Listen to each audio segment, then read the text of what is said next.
அன்பு சகோதர சகோதரிகளுக்கு வணக்கம். ஒரு மனிதனுடைய தலையாய கடமை எது? ஒரு மனிதன் எதை பற்றி அதிகமாக சிந்திக்க வேண்டும், எதை அவன் சாதிக்க வேண்டும் என்பது பற்றி இப்போ நாம் பேசுகிறோம். நண்பர்களே, இன்று பார்த்தீங்க அப்படின்னா நம்மை சுற்றிலும் இந்த மெட்டீரியலிஸ்டிக் உலகம், அதாவது இயந்திரத்தனமான உலகம், பொருளாதாரத்தை பெரும்பான்மையாக பொருளாதாரத்தை வலியுறுத்தக்கூடிய ஒரு உலகமாக இந்த உலகம் மாறிவிட்டது. ஆக இப்போ நாம் எல்லோரும் புறக்கருத்து பார்த்திங்க அப்படின்னா, பொருளாதாரத்தை மையமாக கொண்ட வாழ்க்கையை வாழ வேண்டுமா அல்லது தன்னை மையமாக கொண்டு வாழ வேண்டுமா என்கின்ற ஒரு மிகப்பெரிய ஒரு கேள்வியை நான் உங்களிடம் முன்வைக்கிறேன். அந்த மாதிரியான அந்த கேள்வியிலிருந்து நான் கண்ட உண்மை என்ன அப்படின்னா, ஒரு மனிதனுக்காகத்தான், மனித வாழ்விற்காகத்தான் பொருளாதாரமே தவிர பொருளாதாரத்திற்காக மனித வாழ்வு அல்ல. நீங்கள் பணம் சம்பாதிக்கிறதுக்காக பிறக்கப்படுவர்கள் அல்ல. நீங்கள் இந்த பூமியில் வர்றீங்க, இந்த பூமியில் ஆனந்தமாக சந்தோஷமாக உங்களுடைய ஜீவிதத்தை நல்லபடியாக வாழ்ந்து கடைசியில் உங்களுக்கு ஞானம் என்பது கிடைச்சிது அப்படின்னா பூர்ணத்துவத்தை அடைந்து ஒரு நல்ல நிலையை அடைவது, இதற்காகத்தான் மனித வாழ்க்கை என்பது பிறப்பிக்கப்பட்டது. இதற்காக இந்த பிரபஞ்சம் என்பது எந்த அளவுக்கு மெனக்கெடுதுன்னு பார்த்திங்க அப்படின்னா, நம்ம கடந்த 2 வீடியோவில் நம்ம சொல்லியிருப்போம். மனிதன் என்று அபிமானிக்கின்ற ஒரு பிறப்பு என்பது 2.8 மில்லியன் ஆண்டுகளுக்கு முன்னாலே வந்துருச்சு அப்படின்றத நாம் பார்த்தோம். ஆக இந்த பரிணாமத்தில் மனிதன் என்று சொல்லப்படுகிற அந்த ஒரு விஷயம் ஏன் வந்தது அப்படின்னா, மற்ற எல்லா விலங்கினங்களும் அவைகள் பார்த்திங்க அப்படின்னா 4 காலில் 2 காலை 4 காலாக வச்சு தான் அதனுடைய முதுகுத்தண்டு கிடைமட்டமாகத்தான் இருக்கும். ஆனால் நம்ம மனிதன் என்று அபிமானிக்கிற நமக்கு மட்டும்தான் இந்த முதுகுத்தண்டு மேலே இருக்கும். ஆக இந்த முதுகுத்தண்டு உயர்ந்து நிற்கும் பொழுது என்ன ஒரு பெரிய அட்வான்டேஜ் அப்படின்னா, நமக்கு உடல் முழுக்க இருக்கின்ற அந்த மின்காந்த சக்தி, மின்காந்த ஆற்றல், இந்த உலகத்தில் பார்த்திங்க அப்படின்னா எனர்ஜி என்பது பார்த்திங்க அப்படின்னா ஒரு சக்தி வடிவத்தில் சினுசாய்டல் வேவ்னு சொல்லுவாங்க. மேலே கீழே அப்பு டவுன் அந்த மாதிரியான ஒரு மேக்னெட்டிக் பவரில் இந்த உலகம் முழுக்க ஈத்தர் சக்தி என்று சொல்லக்கூடிய கண்ணுக்கு புலப்படாத ஒரு காந்த சக்தி தான் நம்மை இயக்கி வருகிறது. இதற்கப்புறம் தான் பார்த்திங்கன்னா அந்த சக்திகள் பல பொருட்களோடு ஒன்று சேர்ந்து உருவங்களாக மாறுவது, இதெல்லாம் மாறுது. ஆக அடிப்படையாக இந்த உலகம் முழுக்கும் நமக்கு இருக்கின்ற ஒரு மின்காந்த ஆற்றல். அந்த மின்காந்த ஆற்றல் தான் பார்த்திங்க அப்படின்னா இந்த புவியீர்ப்பு விசை இதெல்லாம் பண்ணிவிட்டு இந்த பூமிகள் எல்லாம் இயங்குவதற்கு அடிப்படையாக இருக்கிறது என்பதை நாம் சற்று பகுத்து ஆழ்ந்திருக்கிறோம். ஆனால் மனிதன் அளவுக்கு இந்த பிரபஞ்சம் உருவான அந்த நிமிடத்திலிருந்து, மனிதனாக பிறவி எடுத்த அந்த நிமிடத்திலிருந்து ஒவ்வொரு மனிதனும் தன்னுடைய அந்த உடலை, உள் அகத்தை ஒரு உலகமாக பாவித்து, என்ஜான் உடம்பிலே இருக்கின்ற ஒரு மிகப்பெரிய ஒரு சமூகம். நாம் ஏற்கனவே போன வீடியோலேயே சொன்னோம், நம்முடைய உடம்பிலே ஏறக்குறைய 50 ட்ரில்லியன்லேருந்து 100 ட்ரில்லியன் செல்கள் இருக்கின்றன, உயிர்கள் இருக்கின்றன. இப்போ எப்படி மனிதனுக்கு கண்ணு, காது, கால், மூக்குன்ற மாதிரி ஒவ்வொரு செல்களும் ஒரு உயிர் தான் அது. ஆக அந்த வகையிலே ஒரு உயிர்களாக இந்த உடம்பிலே அமையப்பட்டிருக்கிறது செல்கள் என்கின்ற உயிர். ஆக இந்த செல்களுக்கு நுண்ணுயிர்கள் என்கின்ற சொல்லக்கூடிய ஒரு விஷயமும் அதுக்கு துணை புரியுது. ஆக இந்த என்ஜான் உடம்பிலே இருக்கின்ற இது பார்த்திங்க அப்படின்னா ஒரு மினி யூனிவர்ஸ். அதாவது இந்த பிரபஞ்சத்தில் இருக்கின்ற எல்லா சக்தியும் ஒன்றாக கூடிய ஒரு குட்டி பிரபஞ்சம்தான் ஒவ்வொரு மனிதனுடைய உடலும். ஆக இப்படிப்பட்ட ஒரு அற்புதமான ஒரு விஷயம் நம்ம உடம்புக்குள்ளே நடைபெறுகின்ற வேதியியல் மாற்றங்கள், நம்முடைய உடம்புக்குள்ளே ஏற்படுகின்ற அந்த உறுப்புகளினுடைய அந்த பிரிவு, இதெல்லாம் நீங்கள் பார்த்தீங்க அப்படின்னா நமக்கு அது தலையே சுற்றிடும் உங்களுக்கு. இப்போ இன்றைக்கி சயின்ஸ் நம்ம கையில் இருக்குது. இந்த மூளை எப்படி இருக்குது, கண் எப்படி இருக்குது, காது எப்படி இருக்குது, ஒவ்வொரு இதயம் செயல்பாடுகள்லாம் எப்படி இருக்குது, அது என்னென்ன வேதிப்பொருள்கள்லாம் நம்மளை காப்பாற்றுறதுக்காக அது ஒவ்வொரு நிமிஷமும் நமக்காக சுரப்பித்து கொடுத்து கொண்டிருக்கிறது. நாம் உண்ணும் உணவை எந்த மாதிரி அது ஜீரணம் பண்ணுது, அந்த ஜீரணம் பண்ண உணவுகளை எப்படி வந்து சக்திகளாக பிரிக்கிறது. அதே போல் மனம் என்ற ஒரு விஷயம், இந்த மனம் என்பது என்ன அப்படின்னா, மனம் சந்தோஷமாக இருக்கும் பொழுது சந்தோஷமான கெமிக்கல்கள் நம்முடைய உடம்பில் சுரக்கிறது. அதாவது ஒருவருக்கு ஒருவர் உதவி கொண்ட ஒரு மனோபாவம் இருக்கும் பொழுது அந்த நேரத்தில் வந்து பார்த்திங்க அப்படின்னா இந்த டோப்போமைன் என்று சொல்லக்கூடிய ஒரு அற்புதமான அந்த வேதியியல் பொருட்கள்லாம் போடுது. ஒருவரை கெடுக்க வேண்டும் என்று நாம் நினைக்கும் பொழுது கார்டிசல் போன்ற உணவு, அந்த எதிர்மறையான வேதிப்பொருள்கள்லாம் நமக்கு நம்மளுடைய உடம்பில் சுரக்குதுன்றதெல்லாம் சற்றே நாம் சிந்தித்து பார்த்திங்க அப்படின்னா இந்த உடலும் உயிரும் எந்த அளவுக்கு ஒரு முக்கியத்துவம் என்பதை நீங்கள் புரிந்து கொள்ள வேண்டும். எனவே இந்த பூமியில் நாம் வந்ததுன்றது வந்து பார்த்திங்க அப்படின்னா ஏதோ ஒரு கல்வியை வந்து நமக்கெல்லாம் காமனாக எல்லாருக்கும் ஒரே மாதிரியாக ஆடு மாடு கழுத குதிரைன்னு சொல்லிட்டு எல்லாருக்கும் ஒரே மாதிரியான கல்வி முறையை கற்பித்து இப்படித்தான் இருக்க வேண்டும் என்று சொல்லி கண்டிஷன் பண்ணி கொண்ட ஒரு நிலை, கண்டிஷனிங். இன்றைக்கி காலையில் கூட ஒரு அருமையான எக்ஸ்பர்ட் வந்து ஒருத்தர் பேசுகிறத நான் பார்த்தேன் ஃபேஸ்புக்கில். இந்த உலகம் என்பது கண்டிஷனிங் செய்யப்படுகிறது. மனிதன் மனித வாழ்வை மனிதனாக வாழ விடாமல் இப்படித்தான் வாழ வேண்டும், இந்த அளவுக்கு நீங்கள் படிக்கணும், பொருள் சம்பாதிக்கணும், இந்த மாதிரியான குடும்ப வாழ்க்கையை நீங்கள் மேற்கொள்ள வேண்டும், இப்படியெல்லாம் நீங்கள் பொருள்களை நுகர வேண்டும். கடைசியிலே இந்த மாதிரியான விஷயங்கள் வரும்பொழுது தன்னை கவனிக்க முடியாத ஒரு நிலை வந்த பிறகு கடைசியிலே இது நோய்வாய்ப்பட்டு மரணம் என்கின்ற நிலை வந்துவிடுது. ஆக இந்த உலகத்தில் வந்து பார்த்திங்க அப்படின்னா ஆயுதங்கள் விற்பனைக்கு வந்து மிகப்பெரிய ஒரு விஷயங்கள் நடந்து கொண்டிருக்கின்றன.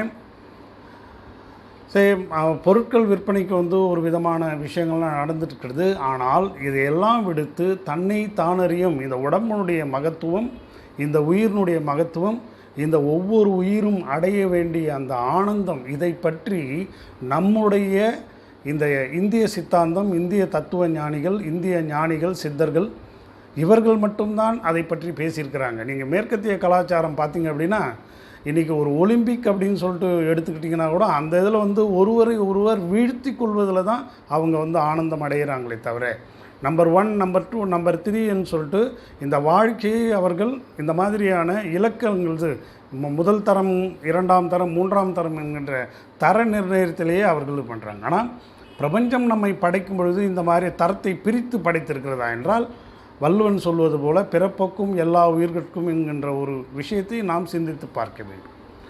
ஆக நாம் இந்த பூமியிலே வந்து பிறந்தது என்பது இந்த மாதிரியான ரன்னிங்கில் வந்து முதலிடம் பெறுவதற்கு தான், அல்லது வந்து இந்த தொழில்துறையில் வந்து முதலிடம் பெறுவதற்கு தான், அல்லது இந்த மாதிரியான பொருளீட்டுவதிலே முதலிடம் பெறுவது தான் அப்படின்னு சொல்லிட்டு சிந்தித்து அதை இந்த அடிமை கல்வி திட்டத்தை உள்வாங்கும் எல்லோரும் இந்த உள்ளங்கையிலே இருக்கின்ற இந்த அற்புதமான மகத்தான வாழ்க்கை என்பதை இழந்து விடுகின்றார்கள். அவர்கள் கடைசியிலே மரணிக்கும் பொழுது தான் அவர்களுக்கு அந்த சிந்தனை வருகிறது.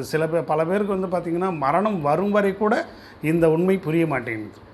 இப்போ கடைசி வரைக்கும் ஒருவனை வெற்றி கொள்வதிலேயே இவர்கள் தன்மணிப்பாக இருக்கிறார்களே தவிர தன்னுடைய மனத்தை வெற்றி கொண்டு தன்னை தான் அறியும் இந்த முயற்சியை இவர்கள் அனுபவிக்கவில்லை, எடுக்கவில்லை.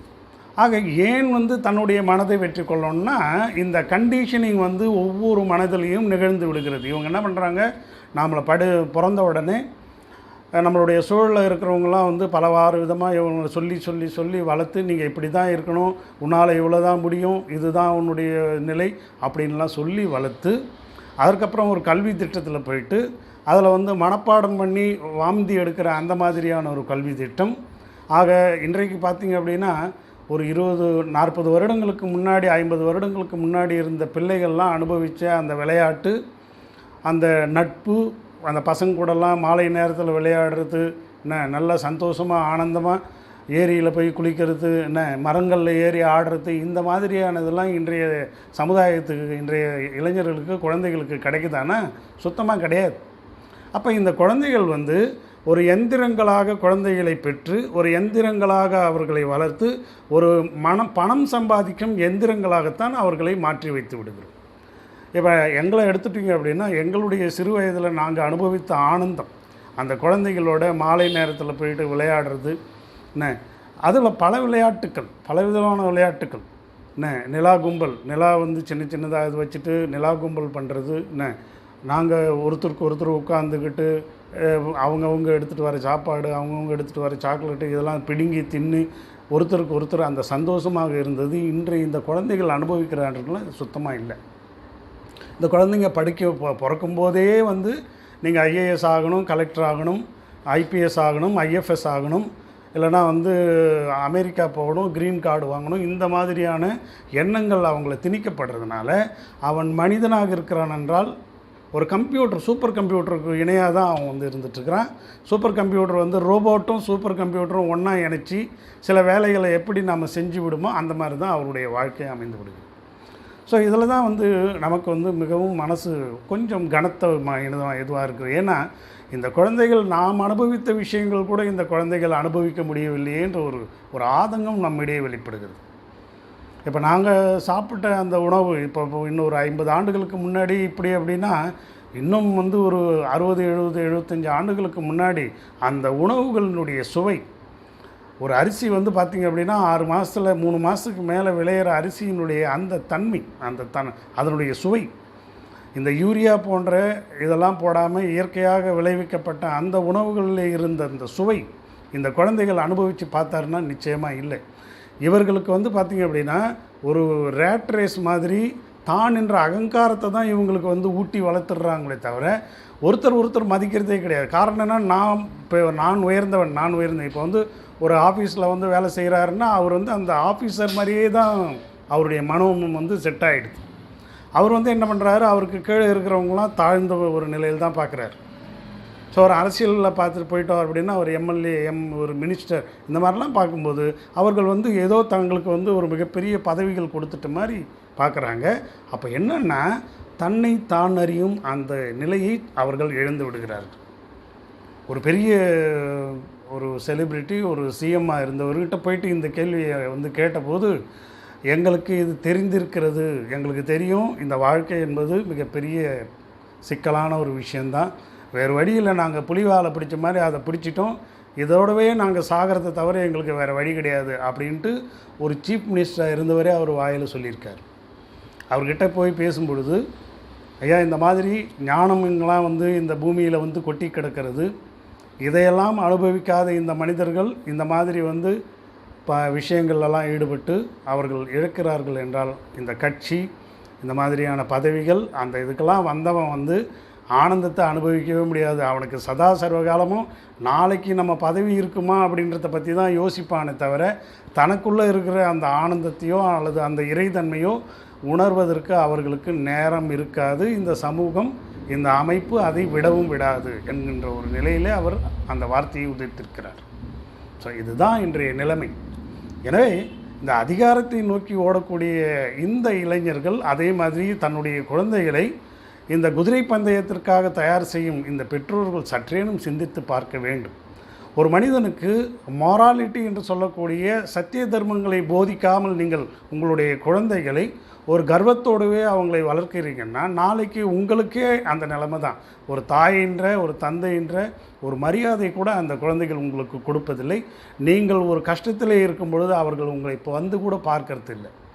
மரணம் அடைந்தால் கூட நான் வந்து அங்கே அமெரிக்காவிலேருந்து க்ரீன் கார்டுலேருந்து அந்த அமௌண்ட்டை அனுப்புகிறேன், யாராவது வந்து அந்த ஈமைக்கரியர்கள்லாம் செஞ்சு விட்டுருங்க எங்களுக்கு சார்பாக அப்படின்னு சொல்லக்கூடியது தான் பார்த்துட்ருக்கீங்க நீங்கள்.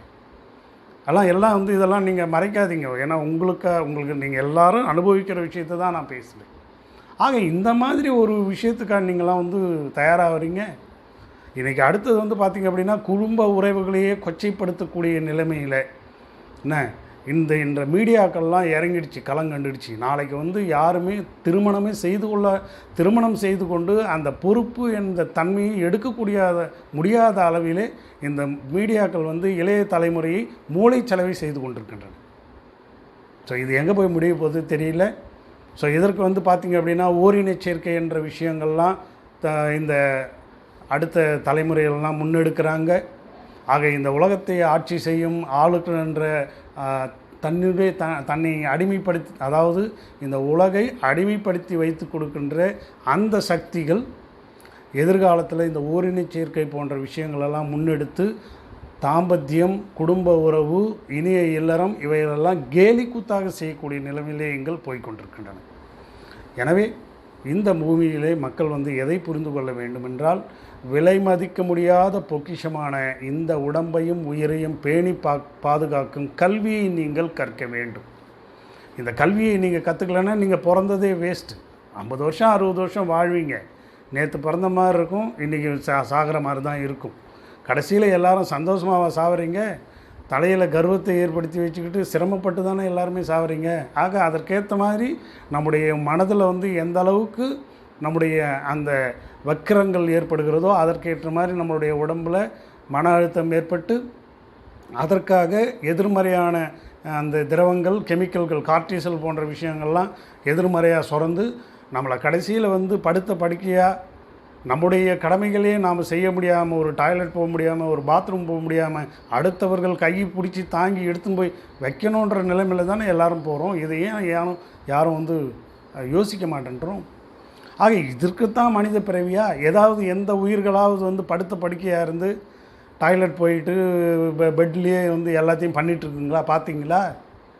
ஆக மனிதன் அறிவு, மனிதன்தான் இருக்கிறதுலே மிக பிறந்த பிறப்புன்னு சொல்லிட்டு நாம் அந்த மாறு தட்டிக்கிறோமே, அது எப்போ தட்டிக்கலாம் அப்படின்னா, தன்னைத்தான் அறியும் பொழுது மட்டும்தான். தனக்குள்ளே இருக்கின்ற, அதாவது மனிதன் ஒருவன் தான் செல்ஃப் டிபெண்ட், இன்டிபெண்ட். மனிதனுக்கு வெளியில் எதுவுமே தேவையில்லை. மனிதன் வளர்ந்து ஒரு பருவத்தை எய்து விட்டான் என்றால் இந்த பிரபஞ்சம் அவனுக்கு இந்த உடம்பிலேயே எல்லா விஷயத்தையும் வச்சிட்ருக்குது. அவன் வெளியில் போயிட்டு வெளியில் 10 பேர் டிபெண்ட் பண்ணி தான் வாழணுன்ற அவசியம் இல்லாத ஒரு பிறவி தான் இன்டிபெண்ட் லைஃப் ஹியூமனுக்கு கொடுத்துருக்கான். அதுதான் பிறவியிலேயே உயர்ந்த பிறவினா நான் வந்து இந்த ரேஸில், இந்த பொருளாதார ரேஸில் வந்து பெரிய ஆள் ஆகிட்டேன் அப்படின்னு சொல்லிட்டு நீங்களாம் மார்த்தட்டிக்கிறீங்களே.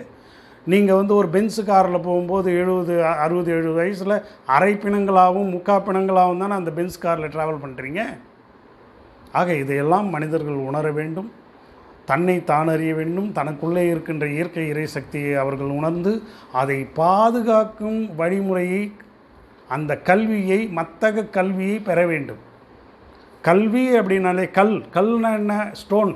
இந்த கல் மாதிரி இருந்து வினைகளை விடுத்து வெற்றி கொள்ள வேண்டும். எதைனா வெற்றின்ற வார்த்தை வந்து பார்த்திங்கன்னா வெற்றிடம் என்கின்ற வார்த்தையிலேருந்து தான் வந்தது. வெற்றினா ஏதோ இதில் வந்து ஒலிம்பிக்கில் வந்து ஃபஸ்ட் ரேஸ் வந்துடுறது, பொருளாதாரத்தில் நான் ஃபஸ்ட்டு நிலையை வந்துடுறது அப்படின்றதுலாம் கிடையாது. இன்றைக்கி உலக பணக்காரர்கள் எல்லாம் இப்படியே வந்து அவர்களுக்கு ஆரோக்கியத்தோடவே கடைசி வரைக்கும் வாழ்கிறாங்களா? அந்த உலக பணக்காரர்களே வந்து சேரில் உட்காந்துக்கிட்டு, தள்ளு வண்டியில் உட்காந்துக்கிட்டு, அந்த தள்ளு வண்டியிலேயே யூரின் போகிறது, மலம் போகிறது தெரியாமல் தான் எவ்வளோ பேர்லாம் இன்றைக்கி இறந்து போயிருக்காங்க. அதை தான் நான் வந்து சொல்ல விரும்புகிறேன். எனவே மக்கள் புரிந்து கொள்ள வேண்டும். உடனே இந்த உலகமே வந்து இந்த மனித பிறவியே வந்து விரயம் என்று சொல்லக்கூடிய அளவிலே, இந்த குடும்ப உறவுகளே விரயம் என்று சொல்லக்கூடிய அளவிலே ஏதும் இங்கே இல்லை. அவரவர்கள் தேடவில்லை. அதனால் வந்து இந்த பொக்கிஷமாகப்பட்ட இந்த கற்பக விருட்சத்தை காப்பாற்றும் நிலை உங்களுக்கு வரவில்லை. அப்படி வேணும் அப்படின்னா எங்களை போன்ற மனிதர்களை, எங்களை போன்ற இந்த மாதிரி இல்லற யோக நிலையிலே இருப்பவர்களை தொடர்பு கொண்டு நாங்கள் கற்ற அந்த கல்வியை, மத்தக கல்வியை நீங்களும் கற்றீர்களானால் எதிர்காலத்திலே உங்களுடைய உடம்பிலே இருக்கின்ற கழிவுகள் அகற்றப்பட்டு மனத்திலே இருக்கின்ற மனக்கழிவுகள் அகற்றப்பட்டு உடல் என்பது சுத்த தேகமாக மாற்றப்பட்டு இந்த உடலிலே உத்தமனை காணும் அந்த நிலையை நீங்களும் அடையலாம். எனவே எந்த ஒரு விஷயத்தை பண்ணாலும் 2 நிமிஷத்துக்கு மேலே ஒரு வீடியோவை பார்க்க முடியாத நிலையில் தான் இன்றைக்கி இருக்கிறீங்க. இப்போ இந்த வீடியோ 20 நிமிஷம், இந்த வீடியோனா யாரும் பார்க்க போகிறதில்ல, அது தெரிஞ்ச விஷயந்தான். பட் இருந்தாலும் வேட்கை யாருக்கு இருக்கிறதோ அவர்கள் நிச்சயமாக பார்ப்பார்கள். அந்த மட்டத்தில் அவர்களாவது மேல்நிலையை அடைய வேண்டும். எனவே மத்தக கல்வியாம் சித்த வித்தை கல்வி, பிராணாயாம கல்வி, இதை நீங்கள் கற்க முன்வர வேண்டும். அதற்கு நாங்கள் காத்து கொண்டிருக்கிறோம். வேண்டுவோர் தொடர்பு கொள்ளுங்கள்.